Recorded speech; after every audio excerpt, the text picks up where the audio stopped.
YouTube, welcome back to the Hotshot Haven, man. This is me, Jonathan, bringing you more informative content about this hotshot life and different aspects of it. Topic for today, why I still say either you can pull a non-CDL hotshot or you can go ahead and buy you a big rig. Other than that, playing game, man.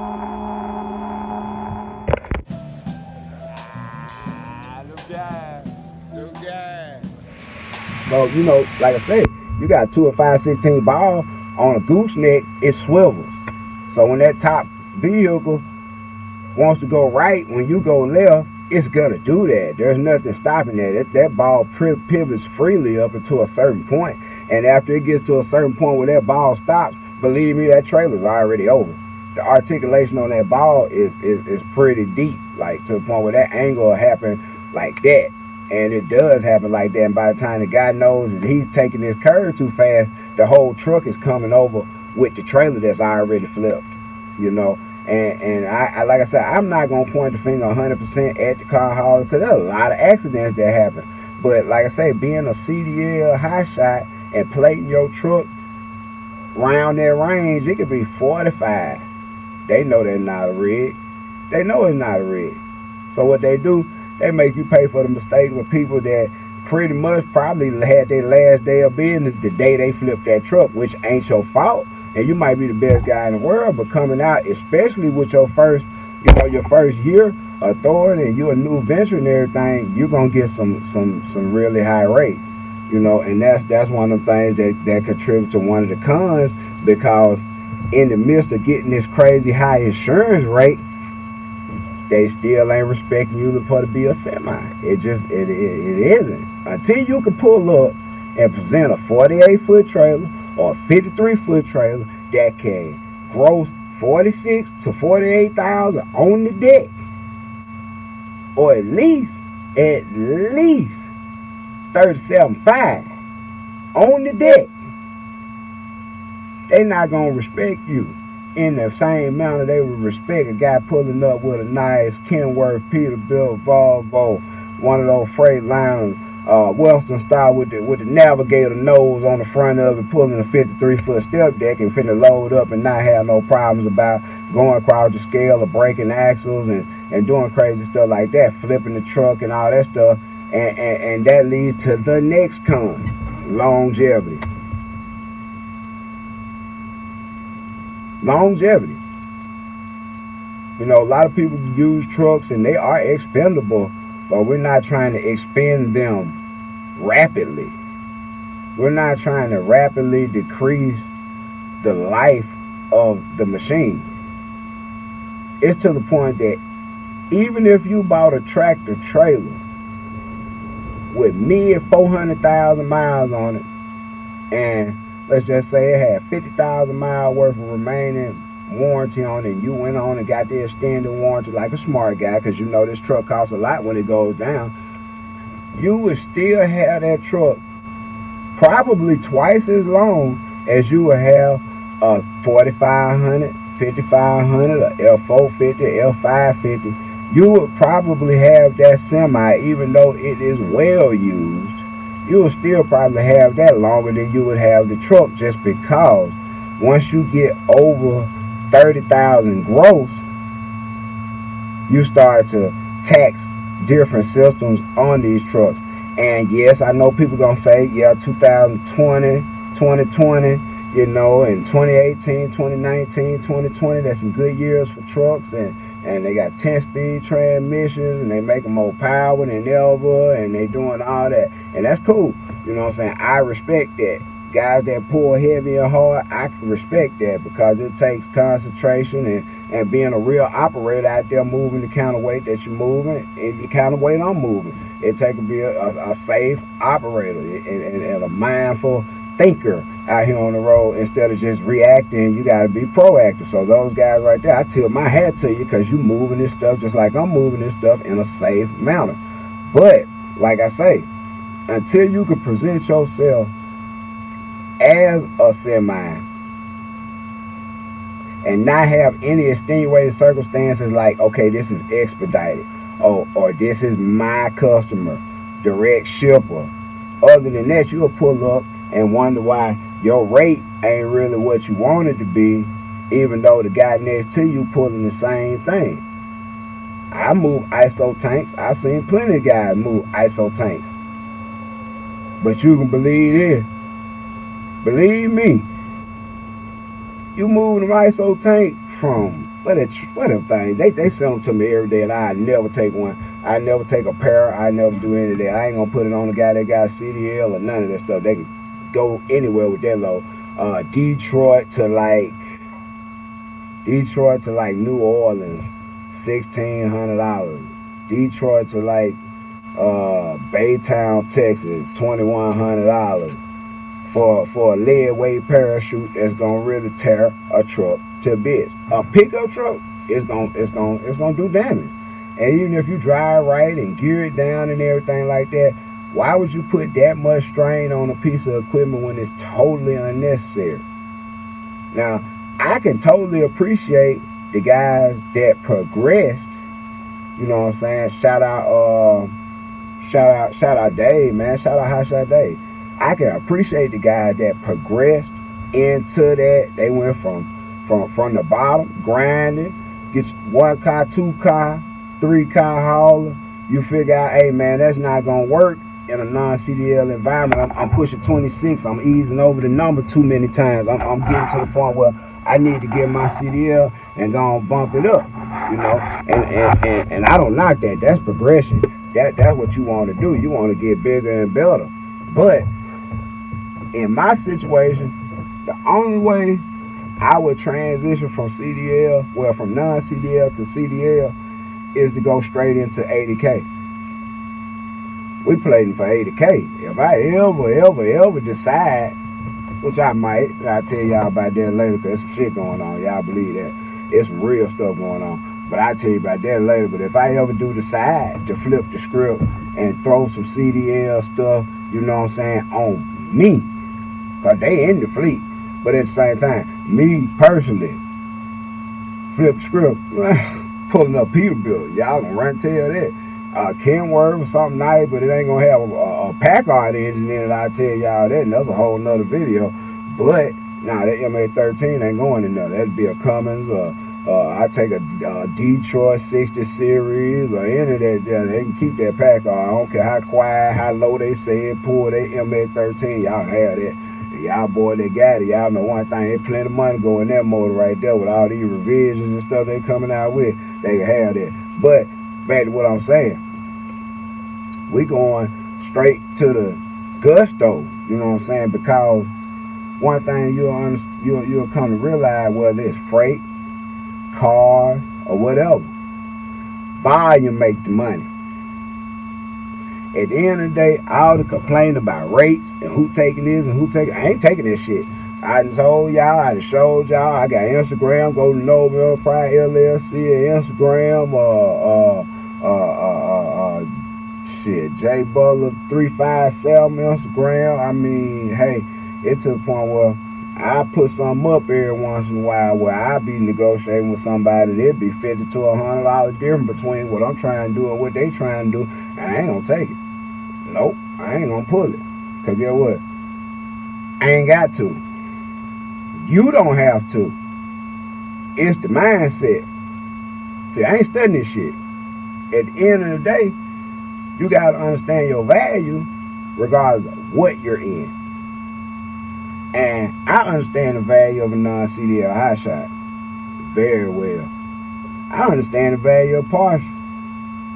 I understand what it is to hotshot a load and run general freight on the same truck at the same time. I understand that. You know what I'm saying? But like I say, it's about volume. People oftentimes speak up on what you made and what you had. He made $250,000, $350,000. And that wasn't nothing but the growth. You know what I'm saying? And that's a good growth. And that is more important at the end of the day. But get what you got from the beginning of the day to the end of the day. You got all that shit in between. And all that shit in between can't get you to the end of the day unless the growth support it.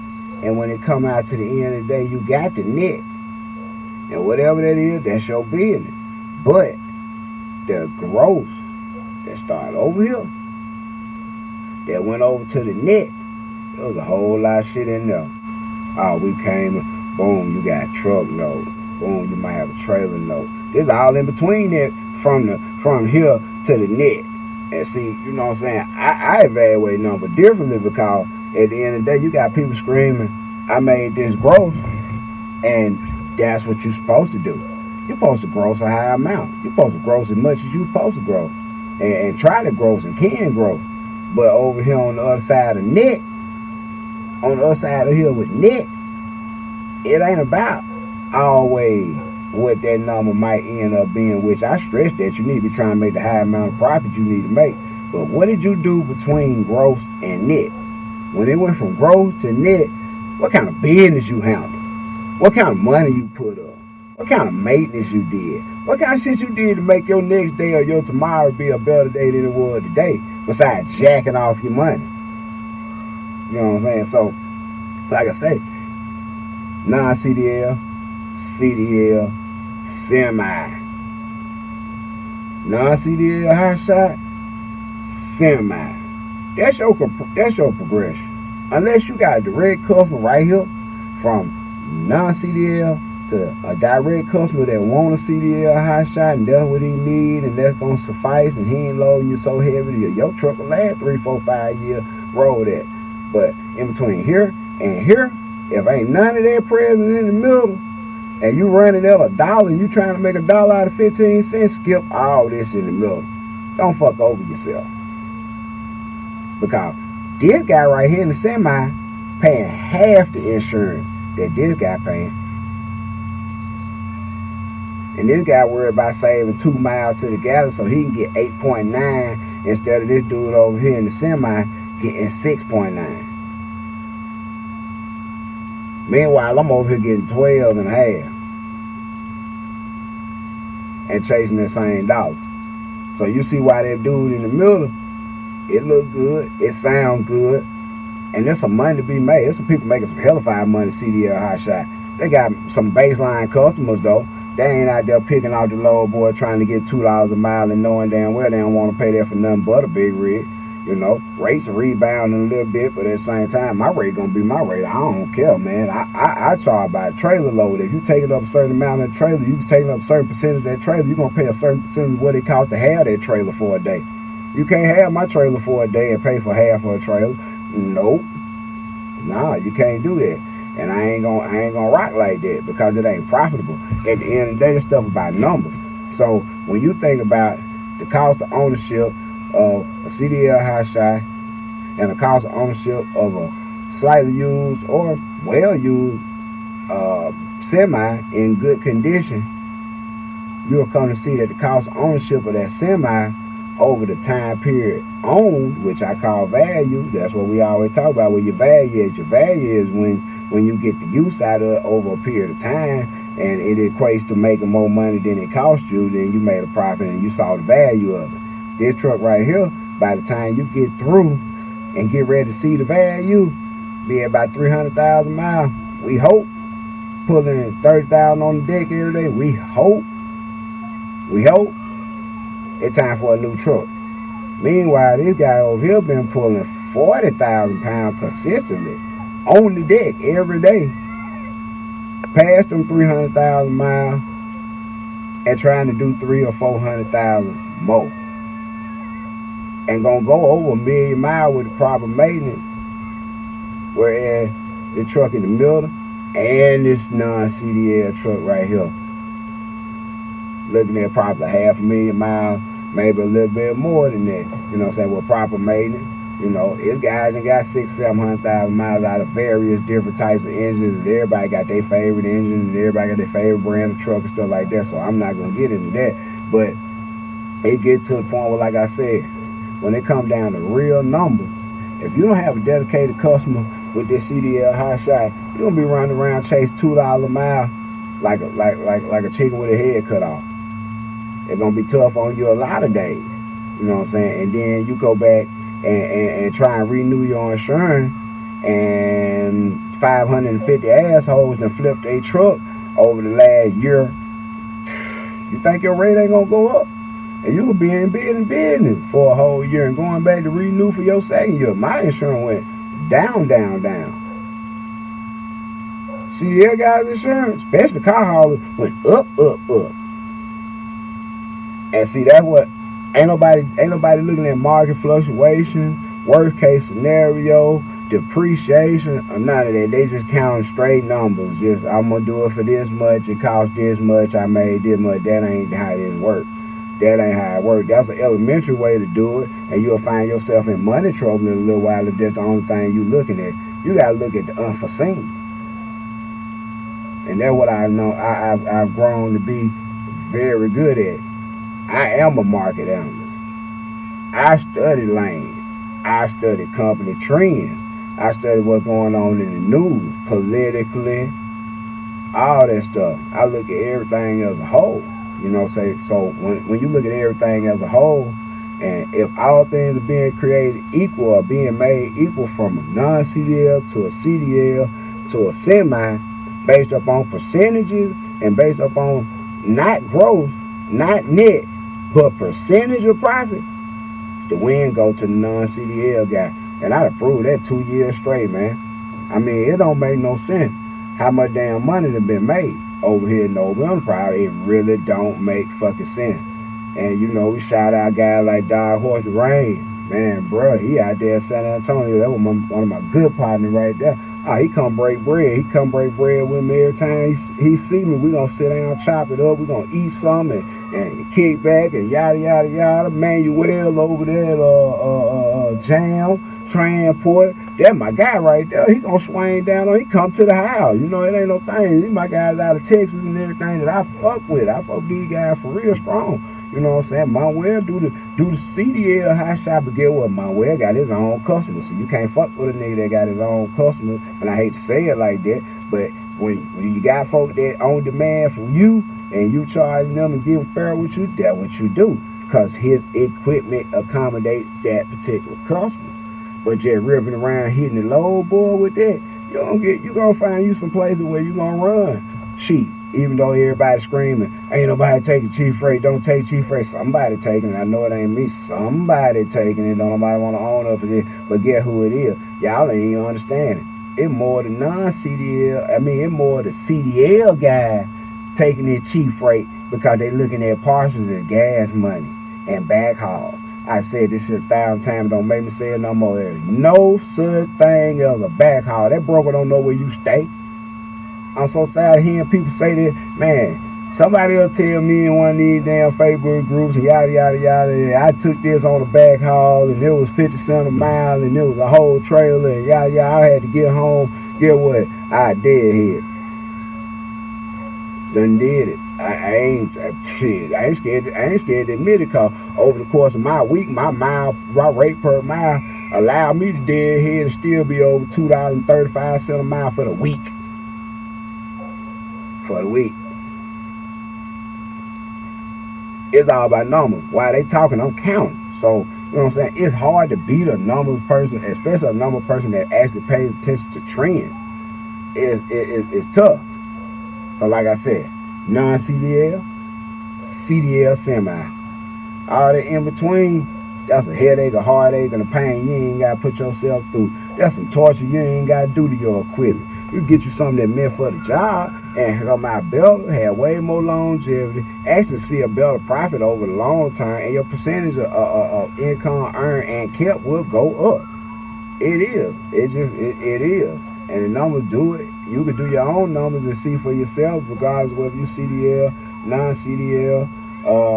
I'm just like this. If you non-CDL, you should really be doing bare minimum.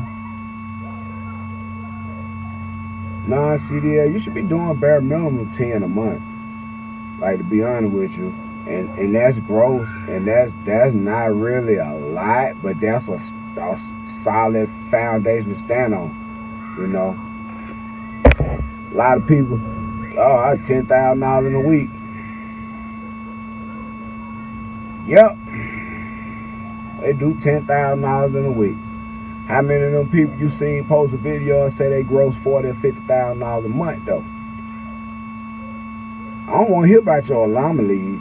I don't want to hear about your flukes.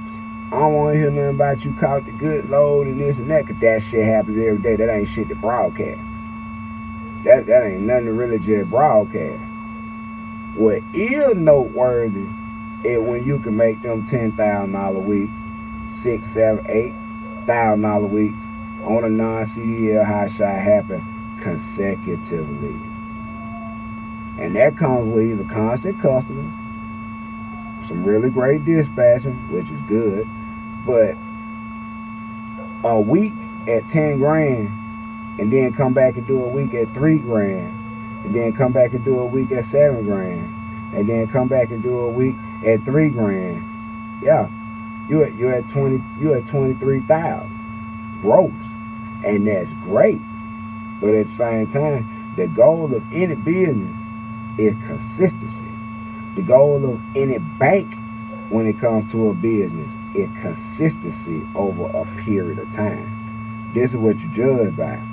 And you know what I'm saying? I don't, like I say, it is one of those things where consistency is going to win. I'm telling you now, when I sit down and do my numbers and I look at tabs and everything and what they got going on with the money and everything, and see where everything falls at, I consistently know within a $3,000 to $5,000 range every month it's the same.